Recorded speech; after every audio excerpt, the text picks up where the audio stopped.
The last time I rode this scooter, the water pump drive failed and it cut my ride way short. I did post a video about it and I'll link that in the description. But basically what happened was, I was riding around the beach, it started overheating and I pulled over. I found that one coolant hose from the engine was hot and the other going to the radiator was not. It was cool, so I knew it wasn't circulating coolant.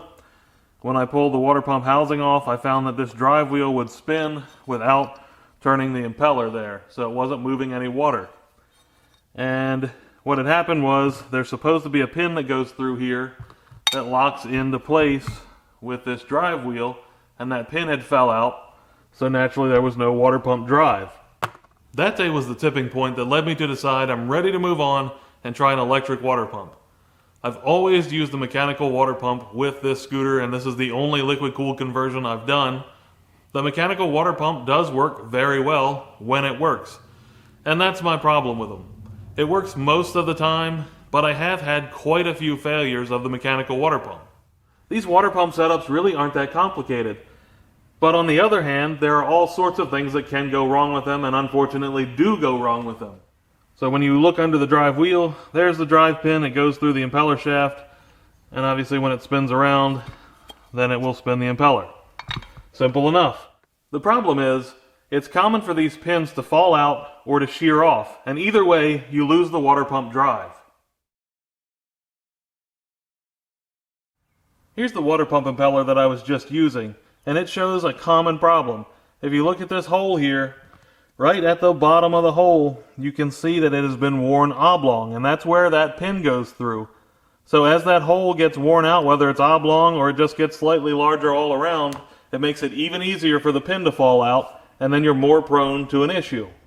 That makes the impeller shaft a wear item, and that's not really a big deal when you've got something like a standard pump over here, because you can get a rebuild kit with the impeller shaft, as well as all the other items that are wear items, for roughly $20 at current prices. But I happen to be running the Stage 6, the higher flow water pump. It's basically just got a larger impeller and a different housing, and it's worked well for me, but when this wears out, I don't think you can just buy a rebuild kit for it. You have to buy the water pump all over again, plus the rebuild kit for the standard pump. So then it's something like $60 or $70 every time I need to rebuild the water pump if this impeller shaft wears out as it has now. Speaking of rebuild kits, that leads me to other wear points associated with these water pumps. The first one I'm going to look at is this bearing, and you can actually see that my bearing wasn't in great shape as it was. That's something that needs to be routinely replaced. Then, when you flip the housing over, you can see that you've got two seals here. The first, this is basically an O-ring seal. That's just keeping the coolant or water inside of the housing. Then you've also got a seal here that goes around the impeller shaft, again keeping the water in the housing instead of on this side of the cover. I haven't happened to have a lot of issues with those, but I know that some people have, especially with this center seal. Here's another point. You can see some scoring on this housing. Now in my case I can feel it with a fingernail, but it's pretty light. What's been happening is, as this wears, the impeller sinks down in there, and then the impeller, the back of the impeller, starts grinding against the housing there. Ryan Ott has told me that his have got so bad in the past wearing against the housing that when he drains the coolant can actually have gray or black particles in it from the aluminum that it's grinding off of the housing. Now I've got my coolant that I just drained right here, and you can see that my coolant came out clean. So far, that's another one I haven't had a problem with, but another potential issue. Taking a closer look at the drive wheels, you can see wear there as well. This is the one I was just using, and the wear right here on this very back edge is most likely my fault from trying to limp it back to the truck when I had it wired to the drive pin. I probably did that then, but I can see wear inside of there. It's worn a little larger diameter so it wouldn't fit as snugly on the impeller shaft, and there's definitely wear in this pin groove. And this wheel has hardly been used at all, and even at that I can still see some wear in the pin groove. There's also an opportunity for wear here in these holes where they engage with the drive pins, although that's another one that hasn't really been a big problem for me. Then when you look at the flywheel or the rotor itself, you'll see that you've got 3 drive pins on there, and each of those drive pins has a bushing or rubber grommet on it. And those are what actually interact with the drive wheel so that your engine can turn over the water pump. And you can see actually this one here is clearly worn because it wants to slide over. Though that's not a big deal. They can get worn enough that it does become an issue. And some people have even reported that these are totally missing when they pull their engine apart. For me, that hasn't been an issue yet, but I have heard of it. Here's one that I don't think is common, but it has happened to me. You can see that the mounting ear here totally broke off. This section of my water pump housing broke off. I managed to repair it. I just took a piece of steel and bent it to this curve, drilled a couple holes, bolted that on there, and welded on a tab here so I could mount it to the engine, and it actually worked. But that is another failure point, and I believe that's because a lot of these engines aren't very flat. Where you bolt these up to the engine, you would hope that they're flat just like the back of this is, but they're not always, so you should check your spacing there. I'm certain there are other fails that I've never seen or heard of associated with these, but just from what I've shown you, you can have the impeller shaft wear, you can have the impeller shaft wear on the housing, you can have the drive pin fall out or the drive pin break, you can have the drive wheel get worn, you can have the rubber bushings that go into these holes get worn or get lost, you can have seals and O-rings fail, you can have a bearing fail, you can have the impeller wear against your housing, and you can even have the entire housing crack. So that's quite a lot of potential wear points and failure points for what otherwise seems like a pretty simple system. I don't want you to think that I'm just giving up on mechanical water pumps without any thought or effort. So I've got some old footage here from something else that I tried, and I'm going to put that together for you and explain it. In early 2019, I was in the process of getting T2 back together after its run-in with a deer when I found that the drive pin had been sheared off in the drive wheel.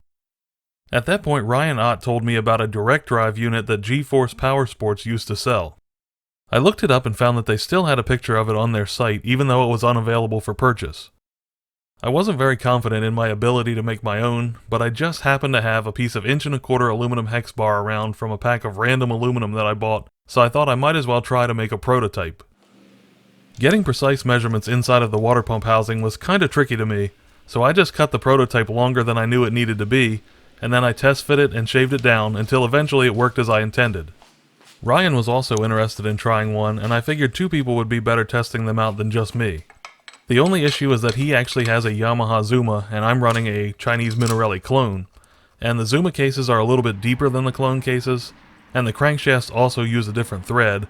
This was on my 103cc build, so it had the large crank that uses M12 by 1.25 threads, and the Zuma and the smaller Chinese clones use M10 by 1.25.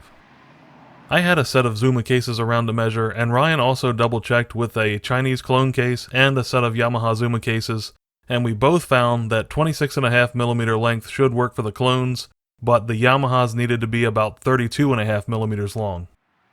I made another aluminum prototype for the Yamaha cases just to be sure I had it right before moving on. The idea seemed like it could work, and I was able to make both versions, so I decided to move forward using 1-inch steel hex bar for the final product.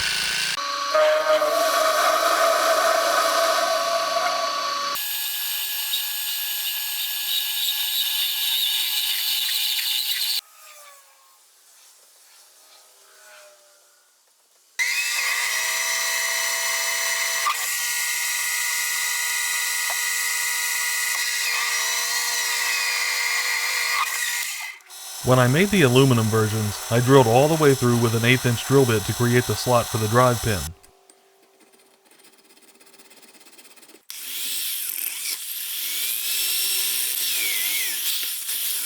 For the steel version, I wanted to cut a groove for the pins without cutting all the way through. That way it should kind of capture the pin and it couldn't slide out. I found a video by Practical Renaissance that showed a simple way to make a tool post grinder from a chunk of aluminum, and basically I copied his method. I'll put a link in the description in case you're interested. He complained about play in the handpiece that he used, so I decided to go with a genuine Fordham H30 handpiece instead of the cheap generic part, and I haven't noticed any excessive play.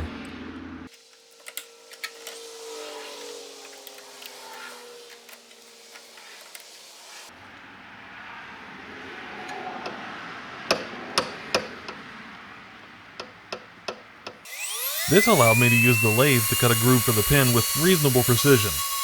I could only cut about a 15,000th of an inch depth without chatter, but I was actually pretty surprised at how well it worked out for me.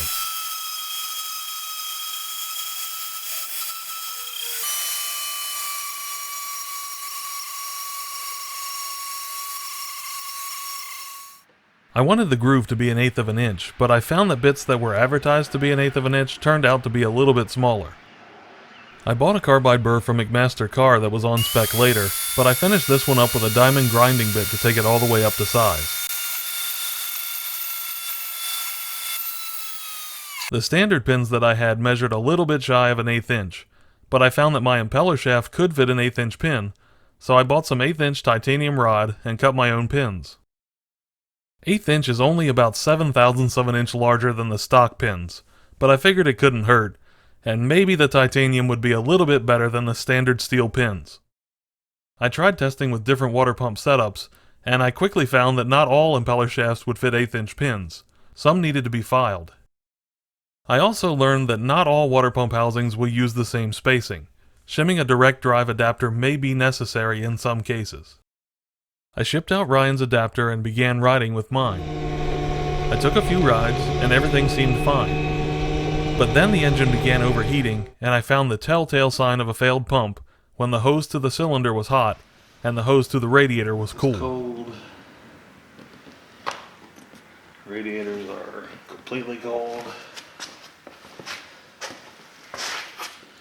Cold. And then the one hose to the cylinder is hot. I disassembled it and found that the big steel adapter was wearing.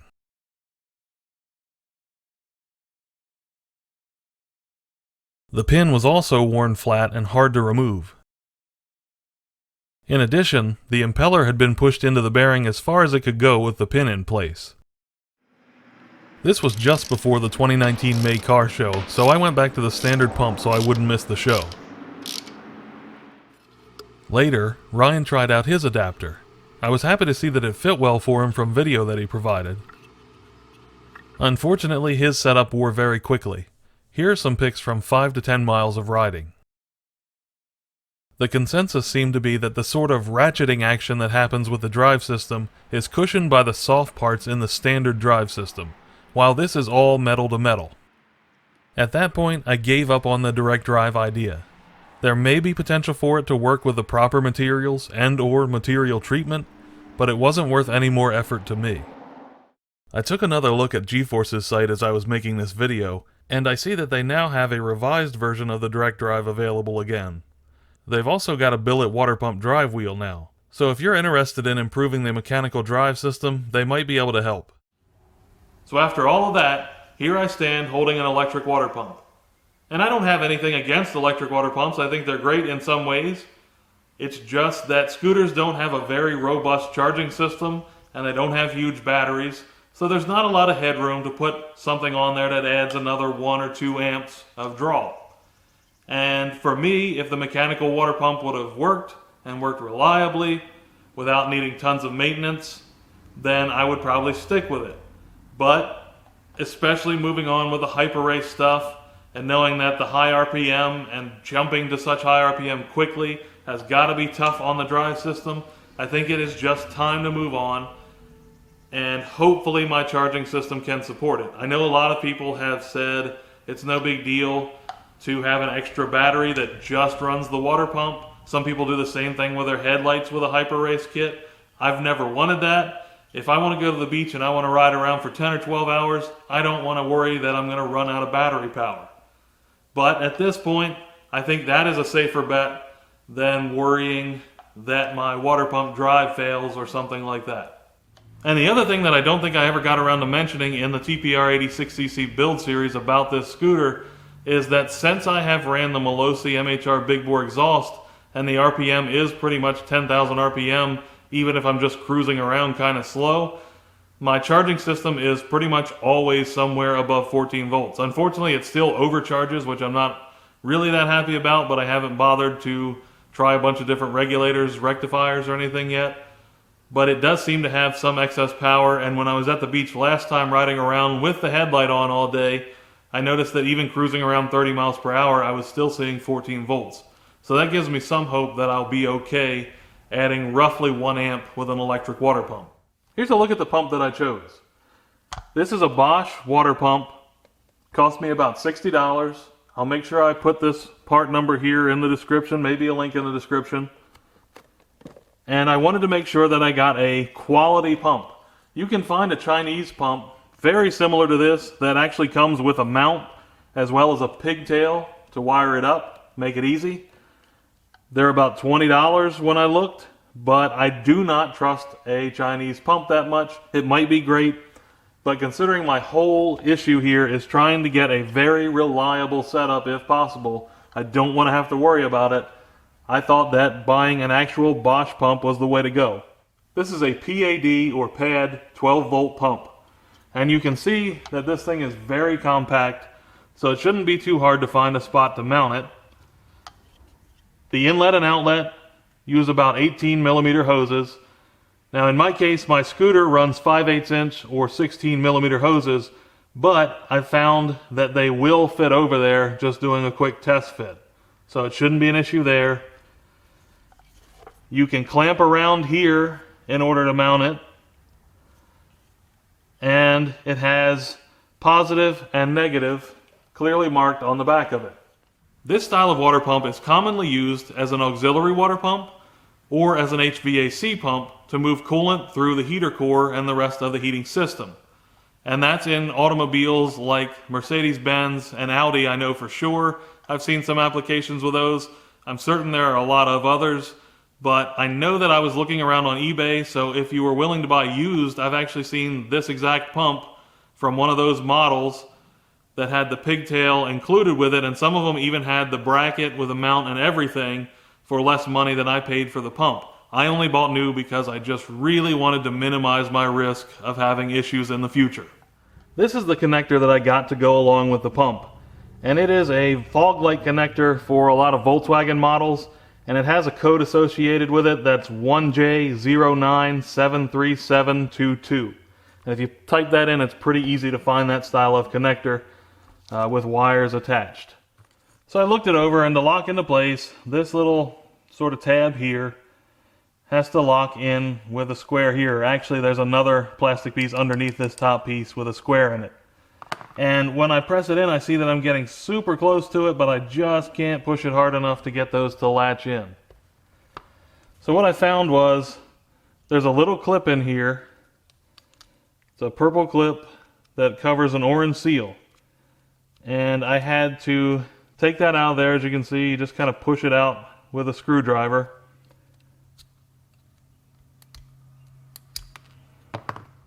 With the clip removed, there's really nothing that's going to fall out of here. There is a seal in the back, but that should be secured as long as the plug is secure. And this will go on, though it takes a lot of pressure. I think something must be made a little bit wrong with this. Either the pump or this is just slightly off, probably the connector itself that I bought. But it takes quite a bit of pressure to get that plugged in, but it will actually plug in and be secure. There it goes. And once it's on there, it's definitely not coming off too easily. In order to remove it, if you look under here, you'll see there's a tab. Take a small flat blade screwdriver, get under that tab, and then you can pop it off. The other thing that I wanted to find was a clamp to make it easy to mount the pump that also had some sort of vibration dampening. So I measured around the pump, right around here, this way if you're looking at it, and it's 56 millimeters. And then I measured the distance, the clearance here between this connector and this part of the housing. That's the narrowest point, and that's 3/4 of an inch. So I wanted something about 56 millimeter diameter that would be no more than 3/4 of an inch wide. And that I could not find. What I could find was this pump, common on eBay and Amazon, accommodates up to 60 millimeters, and it is supposed to be for a Bosch 044 style fuel pump to mount those. It looks like the bracket should be able to give me a nice tight fit around the pump. I've just got to go ahead and modify it for clearance around the connector.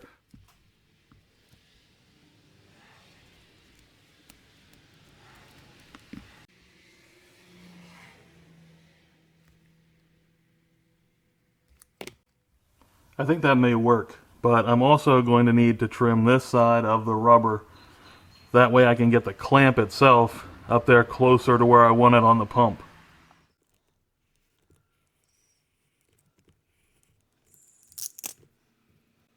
Now that things fit a little better, I'm realizing that this is too large of a setup right now.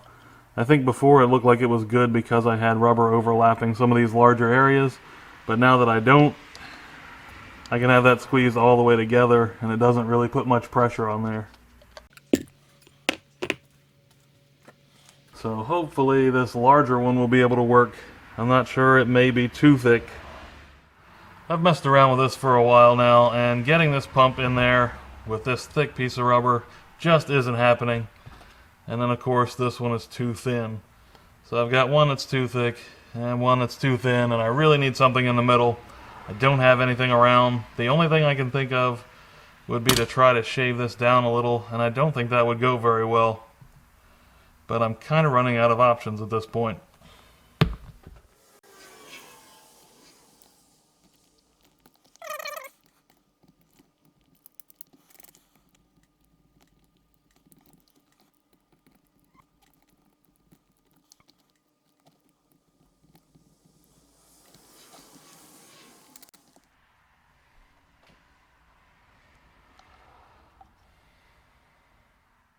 The bolt that came with it is too short to fit now, but luckily I always have M6 by 1.0 bolts around, and this hole seems to be cut large enough that I don't have to worry about it being at an angle when it goes into the threads.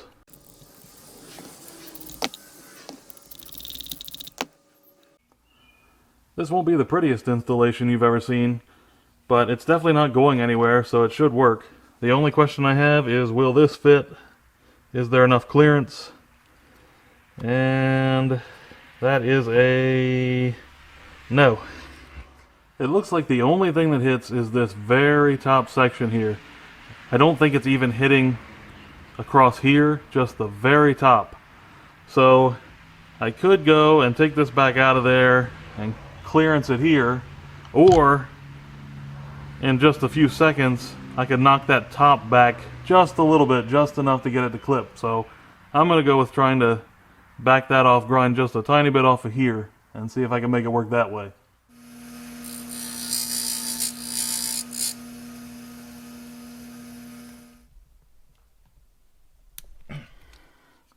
There we go. Now I need to come up with some kind of bracket or plate so that I can mount the new electric water pump roughly where the old mechanical water pump was. And I think the easiest way to do that is going to be to trace the housing onto a piece of steel and cut it out. Not sure if I'll use the whole housing area or not yet.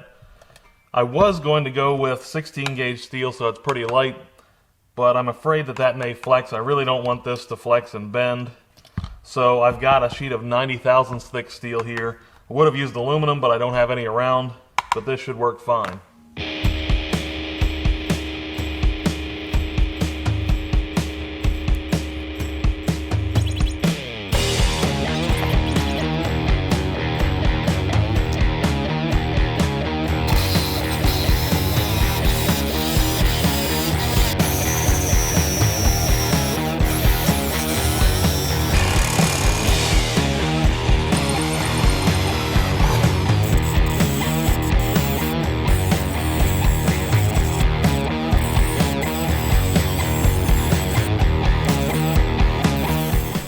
I'm going to have to use spacers because you can see I've got a lot of free space there between where the plate can sit and the cases.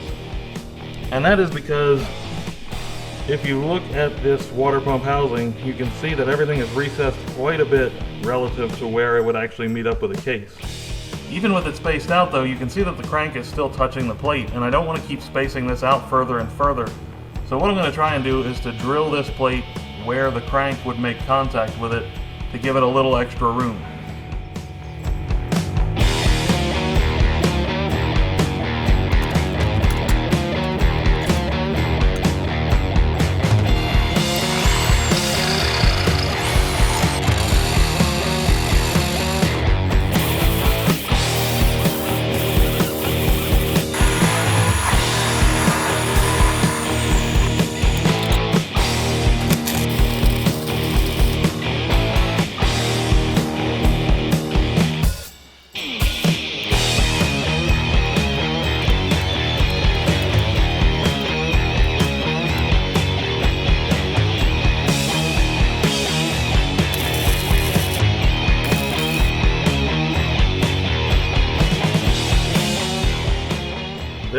mounted to the engine. You can see I've also mounted my old stator cover here, and it's not going to work as is with this plate. What I think I'm going to do, as long as I can find the material, is make another stator cover and just make it wider so it extends all the way over to here. Then I can weld some tabs onto this plate to make it easy to mount. And I'm slightly worried about debris, although I will have openings all around the edges here. But a lot of it is I don't want all the two-stroke oil that comes out of the joint here in the exhaust pipe to end up all over my stator.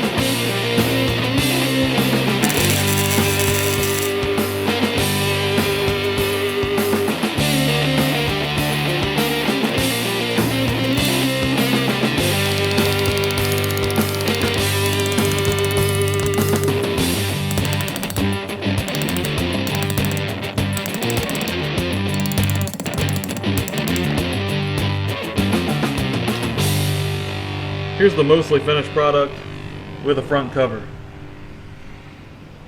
And now the main thing that I'm going to need to do is paint this plate so that it doesn't rust.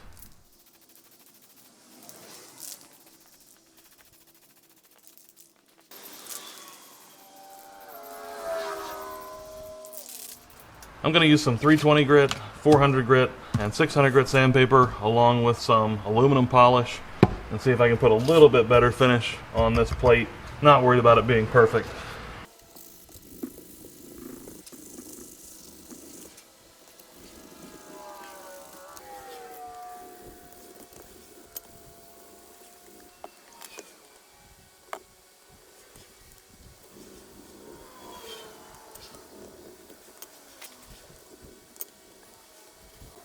It could certainly be a lot better. I could spend a lot more time with different grits on there and put it on the buffer, but considering this thing spends most of its life covered in burnt oil, it looks alright to me.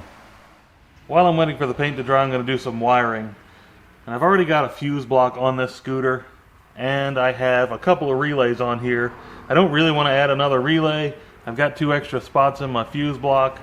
So what I'm going to do is I'm going to use one of the relays that's already providing a signal when I've got key on only, and I'm just going to tap into that for the power for this one. I will create a separate circuit, so I'll have a separate fuse for that because I do like to isolate things. So in this case, if my headlight goes up, I won't have to worry about it taking out my water pump as well, or vice versa. The water pump will be wired so that it can only come on when the key is on. That way I can't forget it, leave it on and drain my battery. But I don't want it to always be on. I want to have the option of turning it off, just in case something arises where maybe I need the key on, I just want to use my headlight or something like that, and I don't want to drain the battery with a water pump. I just like to have all the options open so it's versatile. So I'm going to install another switch here. I wasn't really going for a switch bank, but I've already got my electric fan and my headlight halo. So I'm going to add a third round switch.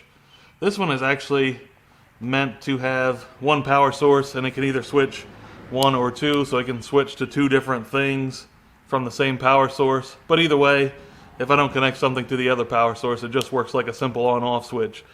I would kind of like to have some kind of labeled switches, so I might do some looking around, see if I can find anything. But for now, I've got this and it'll work.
It seems to be working okay so far. It looks like it's moving plenty of coolant just based on looking into the radiator. It's very quiet. The only bad thing is I won't know if it's running unless I see my temperatures going up. But then again, that's not really much different than a mechanical pump. So now I want to take it down the road and just make sure that it actually cools okay and that I don't have any serious charging issues.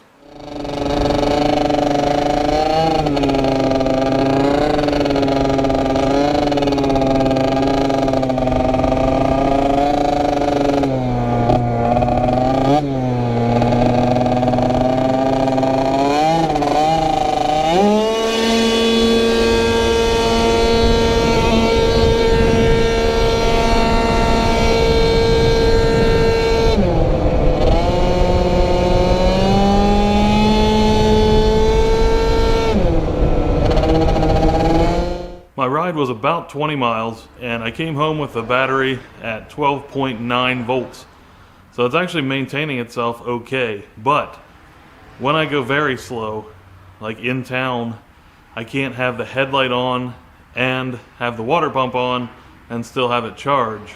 So I have to have the halo on my daytime running light and then it will charge in town at a reasonable speed, say if I'm just cruising around at 25-30 miles per hour. If I am stopped or going very slow, then it's definitely draining the battery. At high speed I can have the headlight on as well as the pump without issue and it will charge. So I think it'll be just fine for me riding around in more rural areas like I live in, and even around the small towns around here because I don't spend much time stopped or going very slow. My question is how I will make out at the next car show or cruising around in summer beach traffic or something like that, because they tend to have traffic jams and a lot of red lights, so a lot of sitting still. That could be a problem for me. Only one way to find out, I guess. It did stay pretty cool when I first left. It got up to 250 degrees and I could have sworn that I had the pump on, but apparently I didn't. Once I turned the pump back on, it ran fine. Most of the time just cruising around back roads, going easy on it. It was staying around 115 Fahrenheit. It did heat up when I gave it a lot of gas, being kind of hard on it. Something like into the 120s, 130 range. And then I did a set of 0 to 50 runs. And at that point it got up to 140 degrees just with the time that I was going slow. And obviously being wide open throttle 0 to 50 4 times in a row. But then once I got moving again, it quickly cooled off and I didn't have any trouble. So I think it'll do okay with cooling.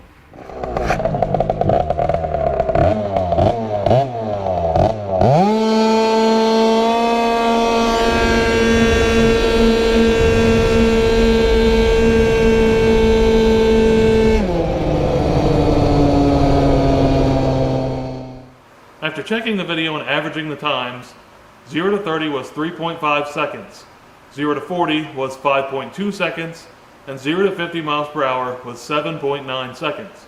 The last time that I tried this, I got identical numbers for 0 to 30 and 0 to 40, but it was 8.1 seconds or 0.2 seconds slower to 50 miles per hour. So, does that mean that the water pump is freeing up enough horsepower to make a difference up there? I can't really tell you for sure. It could be a fluke, it could just be the way that my CVT is worn at the moment, the way the belt's worn and such, and it could be that the water pump is making that much of a difference. Either way, I can definitely say that it's not slowing me down any. If you've enjoyed this video or found some useful information in it, please give me a thumbs up, and don't forget to subscribe for more if you're not already. Thanks for watching.